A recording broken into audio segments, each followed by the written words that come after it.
Good morning, evening / afternoon, whenever and wherever you're watching this. Welcome to episode 91 of the Pitchside Podcast. I'm your host, the HOD of the PSP. Like, share, comment on the YouTube version, of course, of this, and subscribe to the YouTube channel. Enable notifications to receive all the updates on the podcast episodes and all the content on the channel.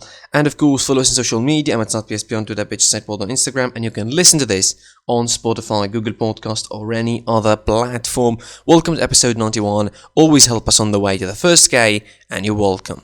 Of the leagues, though, we're going to be starting with one of the pieces of news the most important piece of news, really, in the world of football. Yesterday, it was the presidential election in Barcelona. The new president has been elected, and it's, an old face back in charge. It is Juan Laporta, back in charge. The president, of course, former president Juan Laporta, who was a former Barcelona chairman from 2003 to 2010. He built the foundation for what was known as the golden era, really, for Barcelona. He has, of course, overseen the Champions League win in 2006, in 2009 as well, the rise of Guardiola from the B team to the A team, and of course the explosion of Lionel Messi into life. It was under his guise that the guy debuted in 2004, and it was an era full of success, really. And of course, Laporta brought a lot of big players to the club. The names are really,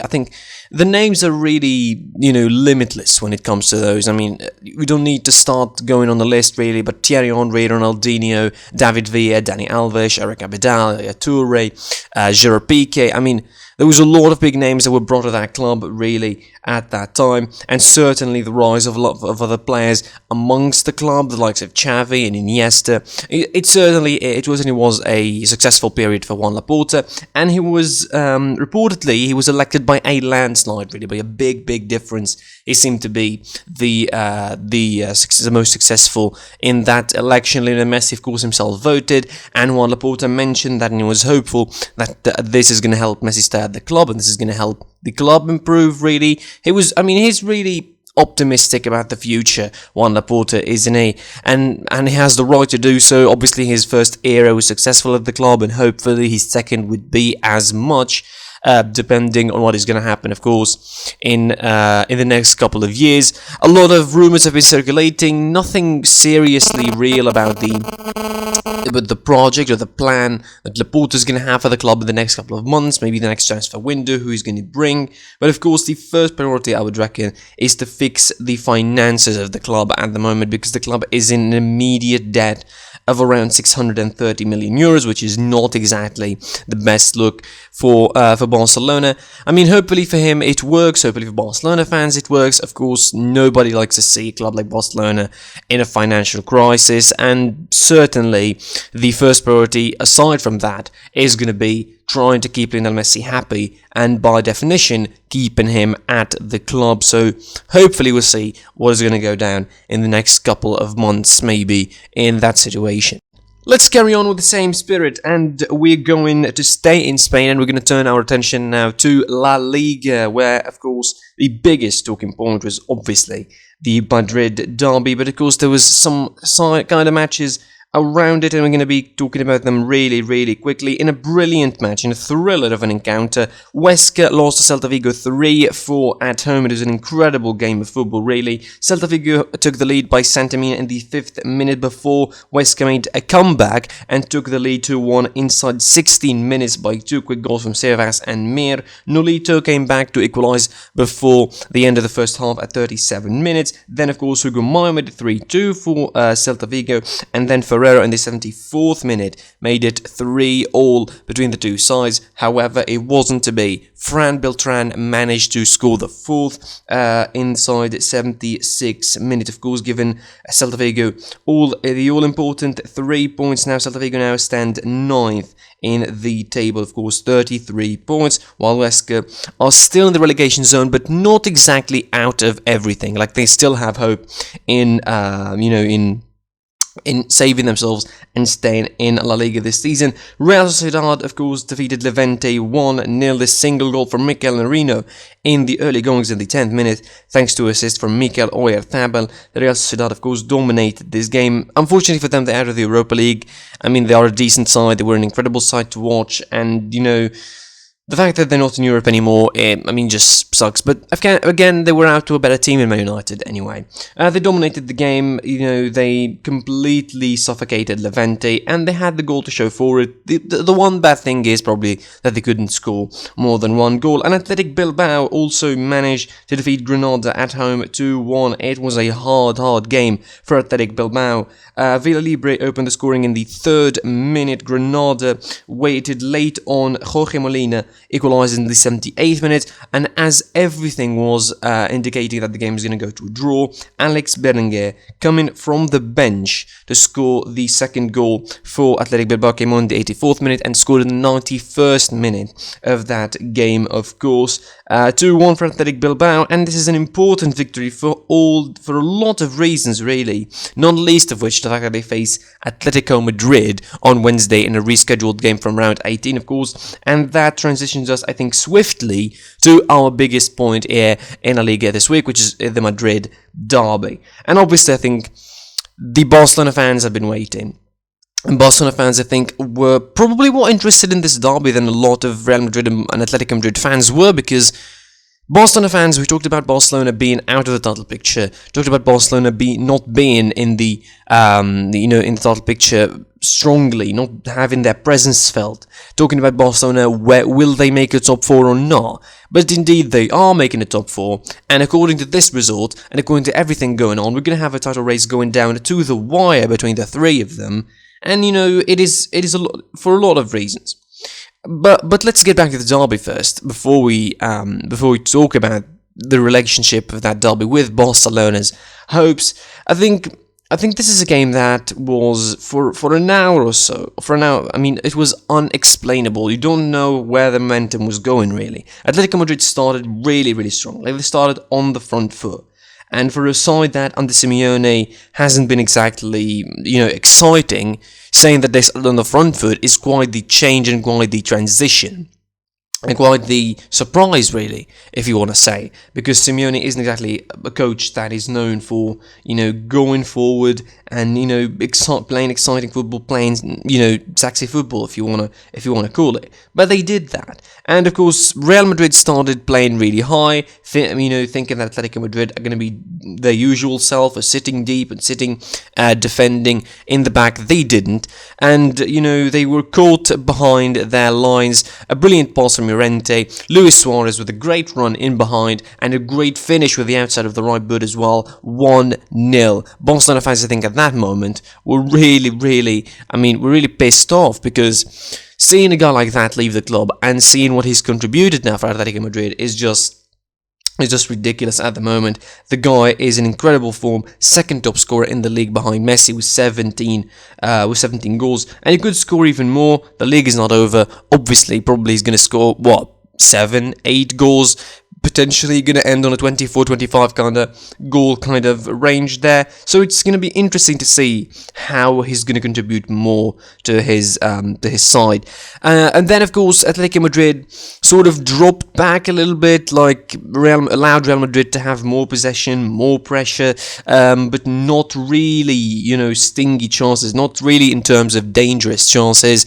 Only shots from outside the box, really, will work it for Real Madrid. No real penetration, because we all know that once Atletico Madrid crowd their box, there is no way you are getting there. In the second half, I think it was mostly the same story for around 25 to 30 minutes. Atletico Madrid actually had even more dangerous chances in that period on the counters and on fast turnovers. João Felix was introduced late on in the 60th.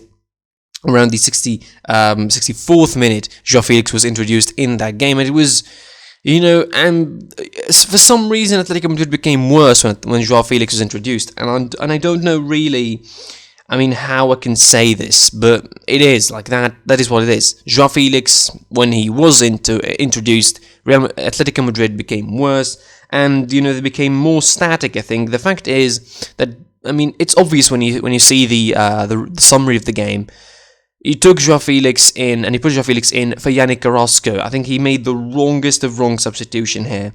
Diego Simeone, he could have easily took Thomas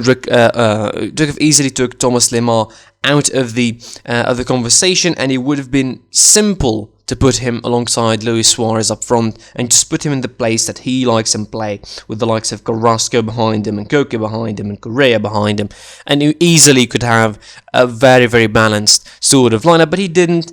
He played with Joao Felix for Yannick Carrasco.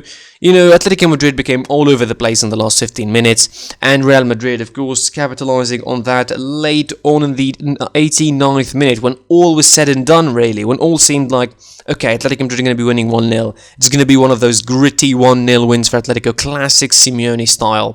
Casemiro comes up with the goods, wriggles into the defense of Atletico Madrid, and picks up Benzema, who scores his 13th goal this season and makes it 1-1 for Real Madrid. I think it's Benzema or nothing. It's him or nothing for Real Madrid, because clearly he doesn't have a lot of he doesn't have a lot left. He doesn't have a lot of sort of momentum left, Real Madrid, aside from having Karim Benzema up front. There's no supporting cast around him in the attack. Rodrigo, I mean, with a lesser degree to Rodrigo, because he contributes when he is on the pitch, but the likes of Asensio and Vinicius and Vasquez and all of that, they don't really support the attack. It's all about Benzema now, and probably about Casemiro as well, because he provides the runs from behind in set pieces and all sort of situation. He's been deciding factor in the derby twice now. Casemiro, in the first fixture he scored,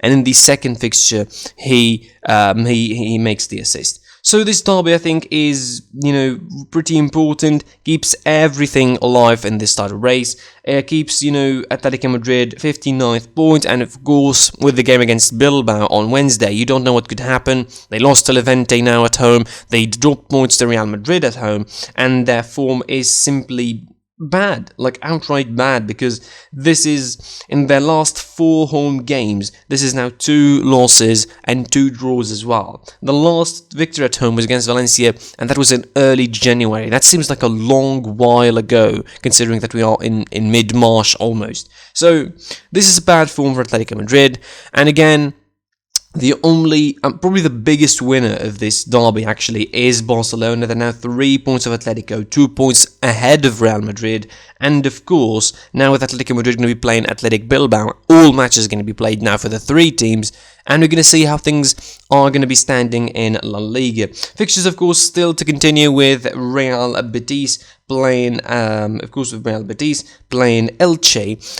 on the, or Real Betis actually playing Alaves, on Monday. That's going to be interesting, for the relegation zone, because it's pretty tight down there. And speaking of that, the table of La Liga stands like this at the moment: 59 points for Atletico Madrid, 56 for Real Madrid, 56 for Barcelona, 54 for Real Madrid, 48 for Sevilla, Real Sociedad with 45 points, 39 for Betis at 6. They're in quite high position considering where they were in the start of the season. 37 for Villarreal, 33 for Athletic Bilbao, Celta Vigo and Granada. Of course, Bilbao play Athletic Madrid on Wednesday. Then you have 32 for Levante, 30 for Valencia, 28 for Osasuna, 28 for Cadiz, 27 Getafe, 24 for Valladolid, 24 for Elche, 22 for both Eibar and Alaves, and 20, as we mentioned earlier, for West.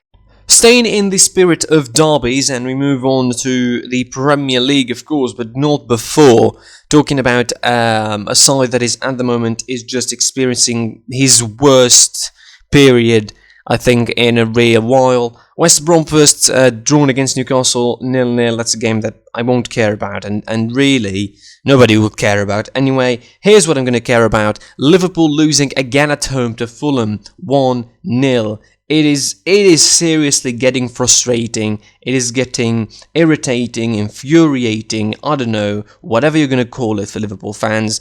6 home losses on the bounce now for Liverpool, and it comes against a side in Fulham where you expected them to win, like you expected them really to have a go at it. I mean, the game against Leipzig is this Tuesday, if people do not realise on this Wednesday, if people do not realise how close is that. And even with a 2-0 lead, against them, it's not going to be like impossible to turn over the deficit, and they're going to be playing in the same stadium. Like, it's not going to be even at Anfield, so probably that's going to be a positive for Liverpool, maybe, that they're going to be playing at Anfield in the Champions League, and they're going to be playing at the Puskás Arena again. So another home loss against Fulham, again a side you expected to win. I surely was expecting, like, I mean, the first game was really hard, by the way. The first fixture in the Craven Cottage was hard enough with a draw, where, of course, Fulham had the lead and took the lead early on in that game, so people do not forget. But this game is a different story. This game comes on the back of 5 losses already at Anfield to Liverpool. I mean, performances in terms of the attacking side of the game, like the fact that they only scored against Sheffield now in the last 6, in the last 8 Premier League games they lost. Of course, they lost 6 of them, and you have only scoring against Sheffield and Leicester and Man City, and 2 of those you scored actually the goal against Man City was on penalty. So you're really having a big problem going forward. I mean, there's just loads of problems at Liverpool. You just cannot say, oh, it's injuries and you stop there. It's not that. It's injuries, it's the personnel, it is the performance levels dropping from the fullbacks, it's the midfield not being stable. I mean, it's a domino, by the way. It's a domino effect. Let's not kid ourselves. It's a domino effect. It started with the injuries in the back, and started with no centre half pairing being existing really for Liverpool, and they played with another one really. They played with a defence that could only be described as green defence. No Alexander Arnold. They started with Nico Williams, they started with Reece Williams, and they started with Nathaniel Phillips. And when you start with that defence against Fulham, in a game where you need to bounce back in order to keep your top 4 alive, not even the league, we're not even talking league at this point, we're talking top 4. Hell, we're even talking Europa League spots, keeping them alive at this point. When you start with that kind of defence, you're starting with a green defence, you're allowing yourself to really get exposed. And boy, did they get exposed. In the first half, did they get exposed. Like, you have no Fabinho, no Henderson, no real leadership on the pitch. Oh, you could turn to Milner, but I'm talking about Henderson and Fabinho and Van Dijk. These are the 3 leaders, I think, in the club at the moment. Fabinho, at least in terms of the midfield, he would set the tone. Henderson, of course, he's an actual, like a leader, the actual captain, of course, and then Van Dijk in the back, of course. But with no one of these 3 being there, Liverpool are going to be over the place. And the worst thing about that is that the goal came on from an interception to Mo Salah inside Liverpool's own half, Liverpool's own box, literally. Like, Mo Salah being sloppy on the ball, gets intercepted, Mario Lemina sets himself up and shoots. And it's a brilliant finish, by the way. Nothing Alisson could do about it. Too much ball watching. He took his time. He took a first step, a second step, and he just leathered it inside the bottom corner. 1-0 for Fulham. Thanks for watching, and that's it. And Fulham defeat Liverpool again. 6 home loss to Liverpool in a row. That is not just breaking records for Liverpool at the moment, it's shattering records. They went from 69 games undefeated at Anfield to 6 games winless at Anfield, and literally 6 games in a losing streak at Anfield. This is becoming obscene for Liverpool at the moment. The future of Jurgen Klopp, I don't think it's in a big jeopardy, because, probably it wouldn't be, but this is going to be a trophyless season. Obviously it's going to be a trophyless season. By this rate, by the way things are going at the moment, it's impossible for Liverpool to win anything. Forget about winning the Champions League. Forget about the fact they have chances of winning the Champions League, because that ain't happening. That ain't happening any time soon. Liverpool now, at the moment, as it stands, they are 8th. Liverpool are 8th in the table. This is the position that Liverpool were in where Jurgen Klopp took the charges of the club. In 2014-15, that is where Liverpool were. They were in 8th position. That is what... I think things came full circle now for Liverpool. Jurgen Klopp started in 2015-16. He started pretty... 15-16 he started in 8th position. Then in 2016-17 he ended in the 4th position.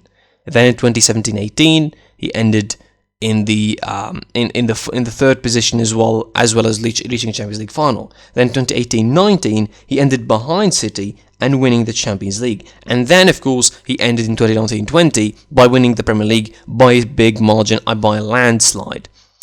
And then of course there's this season. And this is a bad title defence for Liverpool, isn't it? When people try to compare your title defences and say that David Moyes did a better job in Man United than what you did at Liverpool is, quite something really. Like literally it's the highest of highs and lowest of lows for Liverpool. Going from winning Champions Leagues and league titles and FIFA Club World Cups and achieving everything is there to achieve in football, to now being 8th on the table and not even considering a Europa League place. It's just sad at the moment. However, we need to flip the page, of course, because it is not about Liverpool. It's not the biggest game in town. The biggest game in town is the Manchester derby. And boy, did Manchester United surprise me in this one. I certainly was expecting Man City to win.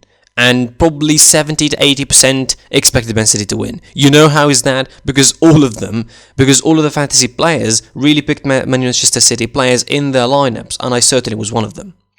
Obviously, I was one of them. But, forget about fantasy, let's back to reality now. Back to the real game. This is a game where United deserve their victory. Credit to Man United for really putting on a solid performance, doing what they should be doing as a club. A defensive performance of epic proportions. Luke Shaw in particular was great, and I'm not going to say a lot more than what I said in the review as usual, but it was a great game. Manchester United defended really well, defended really tight, and they neutralised Man City for most of the game. They couldn't allow them any sort of space to run into for most of the game. They didn't have a lot of opportunities, only a couple of dangerous ones really. Obviously they had more possession because they are Man City, and Man United would like to defend like that, and they certainly hurt them on the counter. And again, the weaknesses of a lot of players in Man City were able for everyone to see on the day, and particularly João Cancelo. Again, the guy leaves a lot of space behind him. He lost, I think, all of the runs of Luke Shaw in the game. Luke Shaw, whenever he wants to run behind Cancelo, he would find loads of space to run into, and because, of course, there is no support for João Cancelo whatsoever from Riyad Mahrez, that is certainly not going to help. And, Man City were vulnerable and exposed at some points in this game, and it really could have been more for United. Let's not joke around. It could have been really more for United. The bigger they are, the harder they fall. And Man City certainly felt the hard way against Manchester United. An important victory for Solskjaer. Maybe not in terms of winning the league again, because nothing could be done about winning the league now. Man City are heading straight towards a league title win. But because of, picking the momentum and trying to stay as strong as possible, I think this should be a really great victory for them, particularly ahead of a Europa League tie with AC Milan. That is not easy at all. And of course, on the evening match, the latest match on Sunday, Tottenham defeated Crystal Palace 4-1, and it was the Gareth Bale show. Believe it or not, Gareth Bale is finding quite some form at the moment, scoring the opener in the 25th minute. Christian Benteke managed to make it 1-1 before half-time from a long ball from the side of Serge Aurier on the right, which was occupied by Madotti today. So it's the Achilles heel for Tottenham, the long balls and the crosses. Really, they don't know how to deal with them. They just don't know. And then, of course, it became the Gareth Bale and Harry Kane show in the second half. Harry Kane with a couple of assists on the day, a couple of goals on the day for him. Gareth Bale with 2 goals on the day. It was, talk about the Son and Kane partnership. How about the recent Bale and Kane partnership? It's incredible. At the moment, Gareth Bale is finding quite some form in the league at the moment, helping them to an important victory. Obviously, that's going to be pleasing the Jose Mourinho, because he would love to see Gareth Bale doing like that, and obviously that's going to be positive for his side going forward in their battle for top 4. Believe it or not, now with the recent couple of victories for Tottenham and their recent form in the league with 3 back-to-back victories, at the moment they find themselves just 1 point shy of a top 4 finish in the Premier League. They're really 2 points shy actually of Chelsea, 47 points, but that of course could be 5 if Chelsea manage to defeat Everton on Monday. I think the perfect scoreline, just like in the derby in Madrid, probably for Tottenham would be to draw, for Chelsea and Everton to draw, and then of course then you have the top four's chances all over the place. West Ham still involved in that picture. They face Leeds on Monday, and they could leap over Tottenham and potentially over Everton if Chelsea, of course, manage to defeat them. The Premier League table stands like this at the moment: Man City 65 points, Man United 54, Leicester 53, Chelsea 47, as you mentioned, Everton 46, 45 for Tottenham, 45 for West Ham, 43 for Liverpool at 8th, 40 for Aston Villa at 9th, 38 for Arsenal at 10th, 11th Leeds with 35, as well as Wolves, Crystal Palace 34, 13th, 33 for Southampton, 30 for Burnley, 27 for Newcastle, 26 for Brighton, and in the relegation battle, Fulham with 26, 18 for West Brom, and Sheffield United with 14. As I mentioned, Chelsea Everton on Monday, and it's West Ham Leeds. Rounding off the Sunday here, we're going to Italy now, and Serie A. 6 games took place on Sunday, and kick things off from the Olimpico. AS Roma defeated Genoa 1-0. The goal from Gabriel Mancini in the first 25 minutes of the game. Of course, the 25th minute of the game, Mancini scores the opener and the only goal for AS Roma. It was a tough win against Genoa in a game where they dominated, but again, it was brilliant defensive performance from Genoa. The only goal coming in from a set piece, which shows you how hard that game was for Roma. But this is an important victory anyway for the Wolves of the capital. They move up to 4th now with 50, with the potential, of course, of dropping back down, really, depending on the results of today in the game against Atalanta and Inter. They only threatened if Atalanta win against Inter, who could take their spot, but aside from that, any other result would keep Roma in their position. Crotone with 4-2 victory against Torino. And Torino are in more mud at the moment, of course. 4-2 with 10 man late on, with Thomas Rincon being sent off. Shimi scored from the penalty, opened for Crotone. Then Mandragora equalised for Torino. Shimi came back again to score for Crotone at 54th minute. Then Reca managed to make it 3-1. And then, of course, Sanabria made it 3-2 in Torino. And everybody thought, well, this could be a comeback for Torino on the cards, but no. And after the incident with Thomas Rincon being sent off, Adam Munas comes in and with the goods and scores the 4th goal for Crotone. Of course, this is going to be a very tight relegation battle, it looks, in Serie A. Crotone 15 points, Torino with 20 points now. It looks like Torino are only looking down this season. In Florence, Fiorentina drawn 3-3 against Parma. What an incredible game that was in Florence. Martinez Quarta opened the scoring for Fiorentina. Kuchka equalised from the penalty spot for Parma. Milinkovic scored the second for Fiorentina before the half-time whistle. Then Kutic equalised for Parma again in the 72nd minute. Mahaila scored for Parma in the 90th minute, and everybody thought that this game was going to the Parma side 3-2, but no. Jacopone scored in his own net in the 94th minute, giving Fiorentina an important point and denying Parma a victory that could have done them really well on the table, considering where they are at the moment. It could have got them real closer to being out of that relegation zone.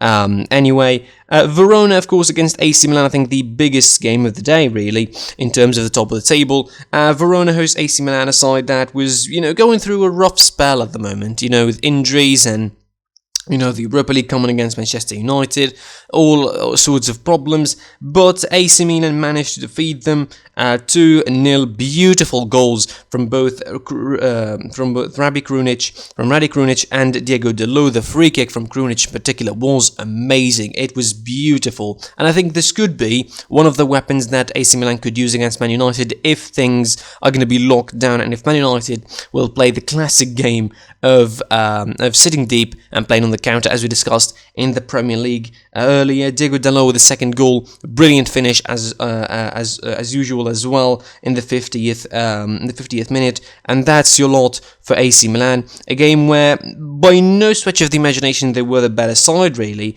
but they quite did enough to warrant themselves the victory, the 3 points, keeping themselves close and on the heels of Inter Milan, obviously hoping and crossing their fingers for a dropping of some points from Inter Milan against Atalanta, which could happen, obviously, and it could be an interesting situation in San Siro. Sampdoria drawn against Cagliari 2-2. Joao Pedro opened the scoring in the 11th minute. Berezhinski and Gabbiadini managed to score 2 goals in quick succession for Sampdoria to make it 2-1 before Rajan Angolan equalised in the 96th minute. Late goals galore in the Serie A. Napoli versus Bologna, of course. I mean, Napoli finally, picked up a decent win at home in the Serie A. Once again, 3-1 for them. Insigne opened the scoring early on in the 8th minute, and there was no comeback from there. Osimhen scored the second goal in the 65th minute. Roberto Soriano scored in the 73rd minute for Bologna, making it 2-1, sort of consolation goal, because Lorenzo Insigne managed to make it 3-1 in the 76th minute.